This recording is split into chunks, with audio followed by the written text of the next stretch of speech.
Your daily soccer podcast with the Global Sports Podcast Network. Hello everyone and welcome back to the Daily Manchester United. Welcome to Wildcard Wednesday. You made it to the middle of the week. Congratulations. You've been rewarded by myself, Kieran and Toluwa on today's episode. Once again, looking back at the past, but nothing too whimsical or anything.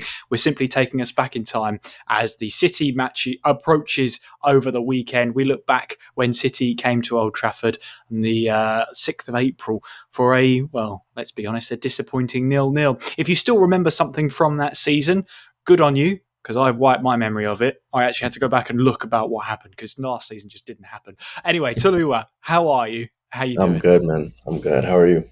I'm not too bad, yeah. We sort of discussed about what we're going to talk about on today's episode. It kind of felt quite nice to actually talk about the last Premier League match against the two sides in the Manchester Derby, where the Manchester Derby just looked a bit I mean, I'm just looking back at the stats, Toluwa. United had 13 shots, 2 on target. Need I say more? Yeah, United, I don't know. Just thankfully that was last season, like you said. I've also completely wiped my memory of this game. I feel like one of the better games that we played was the Manchester Derby last season, but it was at the Etihad. But this game, this 0-0, I mean, I looked in the YouTube comments, somebody described it as the Battle of Mid. And I guess it kind of described where City was as well last season, which was interesting. And given their starts of the season this time around, I think United have a good chance. You've cursed it now, Toluwa. You've cursed that now, I'm afraid. Just looking back at it, it's Xerxes is one of the best chances of the game with about 15 minutes to go in the match. It's a cross in from Dorgu, and he manages to catch it in sort of the kerfuffle there, but he catches it really well. And it's just straight at Edison. And it's just, 6 inches to the right, 6 inches to the left, and that's going in. But yeah, not to be on that occasion.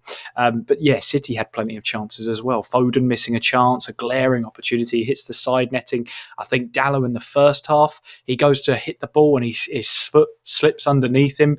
I mean, we look back at the lineups from it, and it's looking, apart from Garnacho and Haaland, very much a similar lineup. You had Onana starting in goal, of course.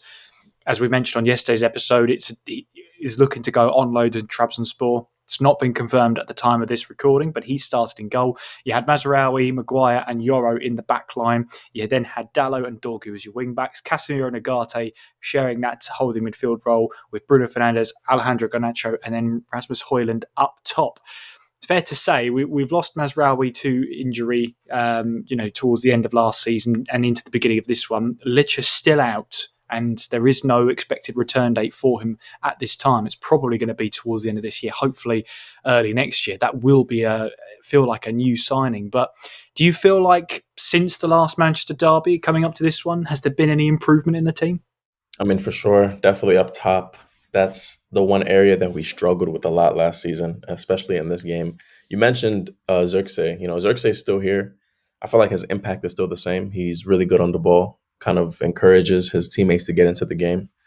But like you said, 6 inches to the right, 6 inches to the left, it's a goal. And I feel like that's his problem. He gets into good areas. He gets into good goal-scoring positions and then just hits it straight at the keeper. Or he fluffs his lines. And when he scored the opening goal last season at Fulham, or at least facing Fulham, I should say, and he gets that last gasp winner, and it's like, we salvaged 3 points out of a game where it was destined for a draw. And I was certainly thinking, this Xerxes is going to be quite good, isn't he? He has struggled since then. I think he only got 3 more goals in the entire Premier League season after that. But Xerxes still at the club and still fighting for his position. He came on for Cunha when he got injured in the last game. Is there a role for Xerxes deeper in the midfield? Could he be a creative forward rather than a finishing forward, which is weird to say in sort of football, but it is a thing. You have your false nines. Is he a false nine but slightly deeper, so an attacking midfielder? I think he called himself a 9.5, whatever that's supposed to mean, but I mean, honestly, the way that he plays and his skill set, it really does tend, or it lends towards somebody who's kind of a creator, not really a finisher. Like his balance, his agility, his vision, even the way that he can pick a pass. He has good technique. So like having him a little deeper is actually beneficial. The only problem is his physical attributes just aren't good enough in a league where you have to be quick in transition, quick with your acceleration. He's a bit slow. I feel like that is something that kind of hinders him, but I feel like he knows how to use his body well. He knows how to shield his defender, so that kind of gives him more time on the ball. But yeah, you said it perfectly. He does seem like he'd be much better suited playing in a deeper creative position, which is crazy because he's a striker and he's always been a striker. He's never been deeper than playing. Maybe the deepest he's played was a 10, like a shadow striker. But in this system, playing as a 10 almost means you have to play like an 8. And I don't know if he has the discipline enough to come back and try and receive the ball and then drive forward like Cunha does. But I think it's nice to have him as a backup to Cunha. And I think back to your point about if we've improved, Cunha and Mbumo just have already shown us that they are levels above what we had in those positions last season. And yeah, I was going to say, he's been a revelation, hasn't he? I mean, how have you made of Mbumo? He's obviously the fans' player of the month. He got the fans' goal of the month for August. It's all going well for him so far. yeah, honestly, it's been a while since we've had a right-sided player that we've signed come in and have the impact like he has so quickly. I feel like a lot of the players that we sign in that position always need a grace period, and since he's already Premier League proven, I know that's like one of the key words nowadays is if someone's Prem proven. But since he is Prem proven, he's shown that he can adapt to any system as quickly as possible. He's just such a shining light in our attack, considering what we came from. If not for him, we'd probably still have Garnacho kind of fill in as a left or right 10. I have no idea who United would have signed other than Mbumo if that deal didn't go through. Probably would have been somebody that doesn't have the clinical nature that he does. I feel like he's still getting to full sharpness, kind of like everybody else, but he's been scoring goals for us. He gets into the right position. He can drive forward. His first touch, I think that's one of my favorite parts about him is his first touch. It's crazy how something that's so basic and fundamental gets me that excited when I see him get on the ball because I'm so used to players like Haaland and Garnacho and just have terrible first touches and really ruin some of our attacks. It was a recurring theme, wasn't it? Yeah, Yeah, not ideal, not ideal at all. But now Mbumo coming in and playing alongside Cunha, they've been an absolute breath of fresh air. You're absolutely right. I agree with you. And signing Mbumo from Brentford and how talented he was at Brentford as well. Scored 20 goals in the yeah, Premier League last season, didn't he? Which was amazing.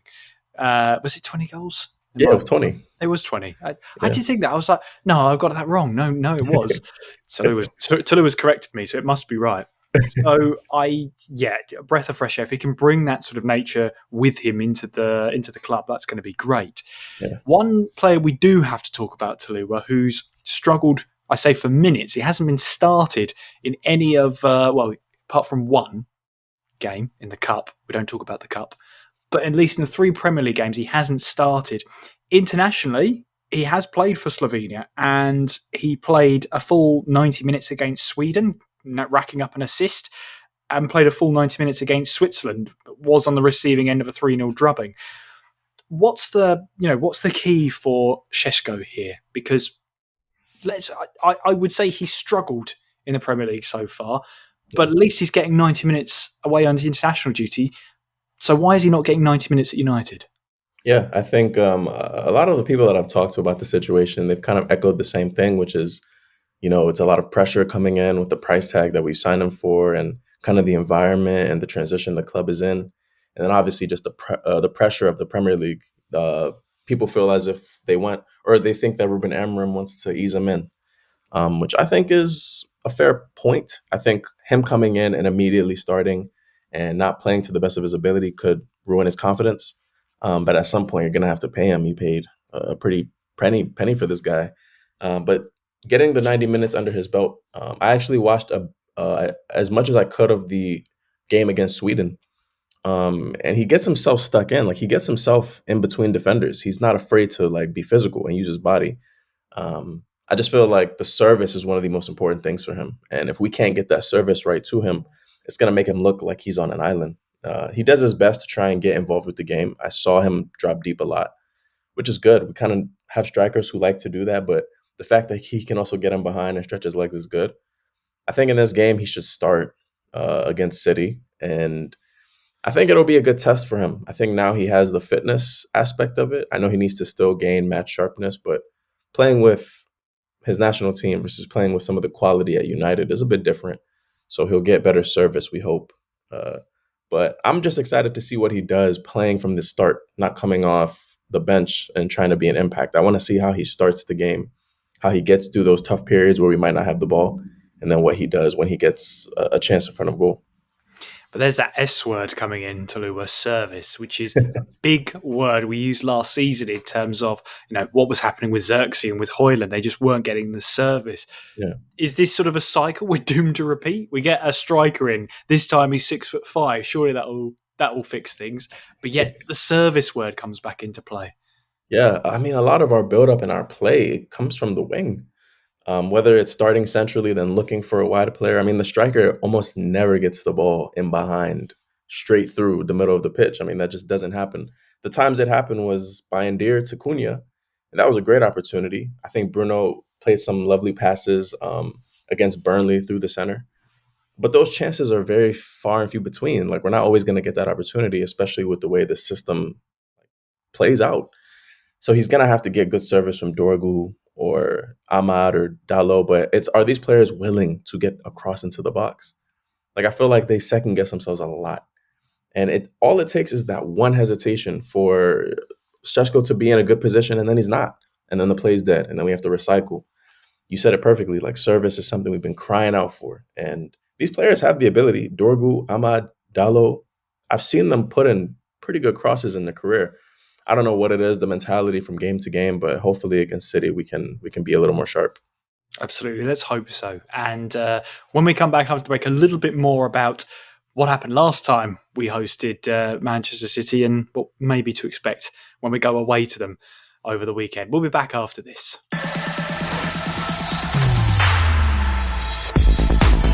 Your daily soccer podcast with the Global Sports Podcast Network. Your body is unique, and Global Sports Podcast Network has partnered with Bionique, the world's most personalised supplements. Bionique provide 100% tailor-made supplements, designed to deliver precisely what your body needs at exactly the right levels to optimise your health. No guessing. So click the link in the show notes. Use the code GSPN2025 for 40% off your first month's subscription. Bionique. Don't settle for off-the-shelf solutions made for just anybody. Get what's right for you right now.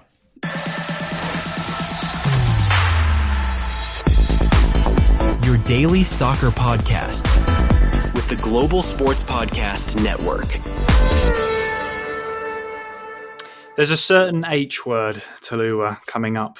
And we all know what's coming. Because I'm looking at this right now. We're recording this as some of the World Cup qualification and friendlies are coming to an end tonight as you're listening to this the next day. Norway 10, Moldova 1, and it's 1, counting them, 2, 3, 4, 5 goals for a Mr. Haaland and an assist. He didn't stop there either. And the game's still going on. He didn't even take the penalty either. So he could have easily had a double hat-trick here tonight. He still could get one, to be fair. But he was someone who was missing out of that game last time around when City came to Old Trafford.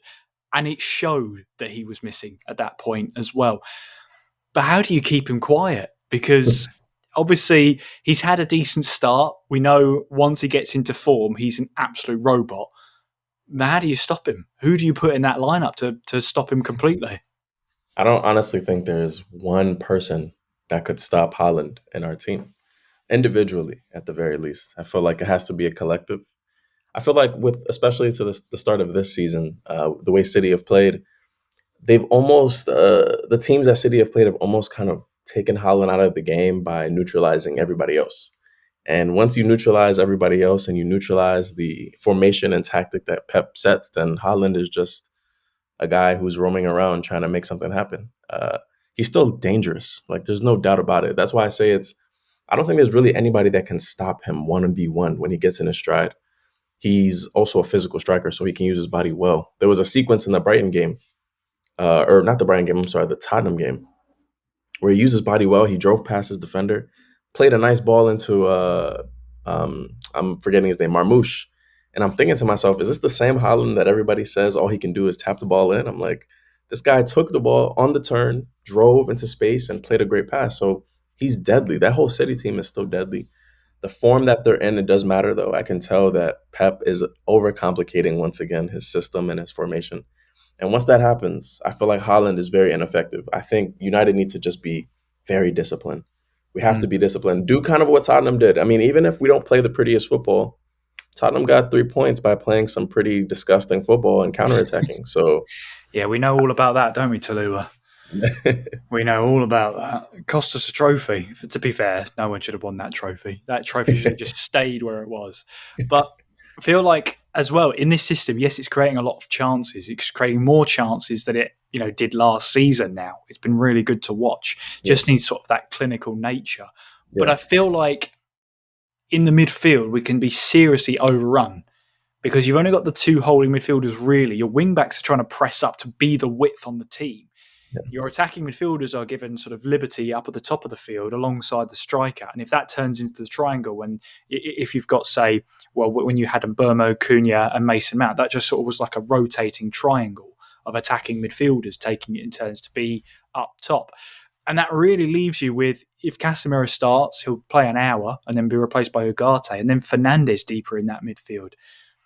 Does that leave us a little bit exposed in the midfield like it has done previously? And with a stacked side that has, Marmoush, it has Haaland up top as well. Not to mention the midfield, you've got the likes of Bernardo Silva, who could absolutely turn on a dime. I think the only thing as well is that De Bruyne is no longer at the club. A world-class player that he is, he can't change the game anymore, but there's 11 other players on that City team that definitely can. Yeah, there's a dangerous guy, Tijani Reinders, who in a flick of a switch, he could completely turn the game on its head. You're spot on, though. I think we can't let this game become too expansive because, like you said, our midfield will just get overrun. Even if we start the game positively, over the course of the game, if we're constantly back and forth with Manchester City, who are pretty disciplined in their own setup, eventually I feel like our midfield is going to tire out. Like you said, Casemiro doesn't really have the engine anymore to be able to do this for a consistent period of time. And then bringing on Ugarte, who has an engine, but just lacks the technical ability to hold on to the ball when we really need it the most. So it's one of those games where I feel like United has to be a little more cautious. I know that everybody wants United to play this free-flowing, beautiful football that we've been asking and crying for, but sometimes we do have to pick our battles, especially knowing the type of personnel that City have. Like you said, they have a plethora of talent on the pitch that could pick us off in 1 second. So I'm excited to see what United does. I'm excited to see how Amorim actually approaches this one because, I don't know, I feel like a lot of the United fans, especially on social media, they're crying out for this beautiful, free-flowing, possession-based, you can do nothing wrong type of football. And let's be real, I think Amorim knows the reality of this team and the limitations of this team. And against a team like City, no matter what form they're in, it's gonna be tough. Yeah, both teams really had a bit of an off day when they faced each other last time around. And as we were speaking there, Haaland did get another assist. So that's 5 goals and 2 assists. Now, say what you will, if it's against Moldova, he still scored 5 goals and 2 assists. You know something? He was subbed off in the 93rd minute and then the whistle went. What was the point of that? I don't know. What was the point? Oh, well, no, he's always dangerous. He's always going to be dangerous. And another change for City coming up in the match as well is that Ederson's no longer there. And I think one of the key reasons why City have had that success is because when Pep first came into the club, he pretty much ousted Joe Hart, brought in Claudio Bravo, because he favoured a keeper that was more comfortable with the ball at his feet, more comfortable in possession, more comfortable with picking out a pass. And I think Ederson was that really good mix of, he's a good shot stopper, but he can facilitate play really well. He is very composed on the ball. When they're bringing in Trafford and when they've now brought in Donnarumma, that's two good goalkeepers they've had there. I thought Trafford had a good game, a pretty decent game against Brighton, actually. There's one save in particular. The ball gets deflected, it slows down, but as the keeper, you're sort of now in no man's land of what do you do? It makes a good save there. So City have an interesting keeper dilemma. They have a good keeper dilemma where they've got two good goalies they could choose from. So where do they go from there, and who could start in the net against us for Manchester City? Yeah, I feel I'm actually quite a fan of James Trafford just because of what he did for Burnley last season. He was literally a brick wall. He was unstoppable at times in the Championship. I feel as though like bringing in Donnarumma is kind of saying to Trafford like, thanks for the first 3 games, but now we got somebody who will take over. The funny thing is, I still feel like Donnarumma can cause a mistake or two. Like I feel like he's still a little more error prone than Ederson, which is a little confusing why they opted to get rid of Ederson for Donnarumma, especially with Donnarumma. Like you said, Pep kind of favors a facilitator. Donnarumma isn't the best with the ball at his feet. I feel like he's decent enough, but in the Premier League, it's quicker, much faster than the French League for sure. And in a one-off game or two-legged tie like the Champions League, it's a bit different than the Premier League every week. I feel like Donnarumma has to start just based off his reputation and his ability coming off of a Champions League medal win for PSG. I mean, there's just no way you sign him and bench him for James Trafford. But on form alone, it'd be a bit different. I feel like Trafford has kind of earned that starting spot for them from the first 3 games, even though he has had a mistake in him or two. Still getting used to playing for a team like City as opposed to playing for a team like Burnley. So still feel like Donnarumma will start. And I feel like if Donnarumma starts, we have a better chance with him creating a goal from his own mistake. I genuinely believe this. When people were asking if we should have signed him, I'm thinking to myself, what's the point in signing another keeper who's error prone? I mean, we need somebody who's solid. And I'll be honest, I haven't seen a lick of Lamens. I've never watched the Belgian league in a day in my life. But it seems like I don't want to go off highlights because in highlights, you see the best of what he can do. You never really see what the worst is, but seems like a solid keeper to me. So hopefully on our end, our keeper, whoever plays behind or him, has a better game than whoever plays for City. That's what it's all about, isn't it? Just to end on, well, you decide if it's a light or a note or not. England face Serbia today, away from home in Serbia. Serbia got a red card in the 72nd minute. 3 minutes before, Anthony Gordon subbed off. Marcus Rashford is subbed on and scores from the spot. 90th minute penalties awarded to England. They score it through Marcus Rashford. And Rashford, nice. Who's yet to get off the mark for Barcelona. It's always an interesting dilemma, and it does keep coming round purely because for me, I've sort of always known Marcus Rashford, breaking through, and now he's in his late 20s. He should be at the prime of his career, really, statistically speaking, should be now in his prime. Yeah. Do you think, he can turn over a new leaf at Barcelona? And if there is no future for him at Manchester United, which kind of feels like there won't be, where would there be where would his next step be? Would it be to secure a permanent spot at Barcelona or perhaps somewhere else in world football? I feel like his ambition should drive him to try and earn a spot to stay at Barcelona. As much as, I could feel annoyed with how his career panned out for us, because obviously him breaking through, we wanted him to be our next big thing, and stay at the club his whole career.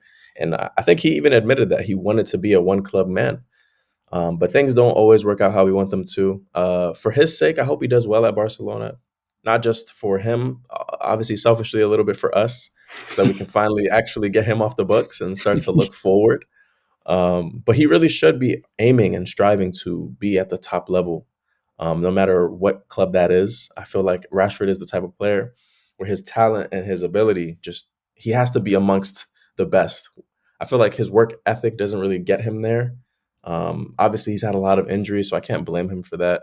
He's also was thrown into the spotlight, became like this huge figure in England so quickly, so young. So I feel like there's a lot of those factors too that contribute to it. But at the end of the day, if we're talking about strictly football, I feel like he still leaves a lot to be desired. And I hope this season he really turns it around. You said, where should he play if he doesn't stay with us or stay with Barca? I still feel like he should be in a top 5 league. I feel like the Italian league would really suit his game. Maybe a team like Juventus, who's been crying out for somebody who's a bit of a game changer. Yildiz is probably their next up and coming. But I feel like Rashford would fit in so well with the pace of Serie A. He would really dominate that league, I think. That's a good point, actually. I was actually thinking as well, perhaps there's a move on the table for Bayern Munich. How well would he fit in the squad there? Because now that they've got, you've got Gnabry, they've got Nicholas Jackson on loan, at least till the end of the season. It could go permanent, but they have Michael Elise there. Both very, very good on the wings. And I just wonder, if you put Rashford with Kane, how well could that work? It's definitely one to look out for, because recently Bayern have been making some transfers that on the surface think, hang on, what's going on here? This isn't, you don't normally, you plunder the German leagues for all the best talent, but it didn't seem to sort of work out this way. Luis Diaz they also brought in as well. So they've got Nicholas Jackson as well. So is that an option? Or, discuss in the comments down below. Serie A or Bundesliga? Where do you think he'll go? Perhaps he'll go to another league entirely. Let us know what you think. But Toluwa, thank you so much for joining me on today's episode. It's been a pleasure as always. As always. Thanks for having me. And thank you as well for listening and watching along. And a big thank you as well to our partners in Zencastr, because here at the Global Sports Podcast Network, we spent a lot of time selecting our delivery platform, and Zencastr came out the clear winner. With 4K video recording, which you can do from your phone, and AI editing, which can help you remove all of those ums and ahs, and maybe even a certain word you didn't want in there in the episode, which makes it super easy to start a podcast that sounds great and is delivered efficiently. So if you're ready to tell your story, check out the link in the show description to learn more about Zencastr. If you want to follow the show on all the social medias, well, I'm delighted to say you can. It's at gspnmanunited. We're on Twitter and X, we're on Instagram, Facebook, and we're on TikTok. Go start the conversation and go answer the question we've asked you. Go on, you know you want to. You know you want to. Tell us why we're wrong. You know you want to. And if you're listening on Apple or on Spotify, don't you know you can watch the episodes now on YouTube? It's at GSPN Daily Man United Podcast. It's so long, so you have to remember it. In the meantime, that's it for today's episode, and we'll speak to you very soon. In the meantime, take care of yourselves. Have a great rest of your day. Talk soon. Bye-bye.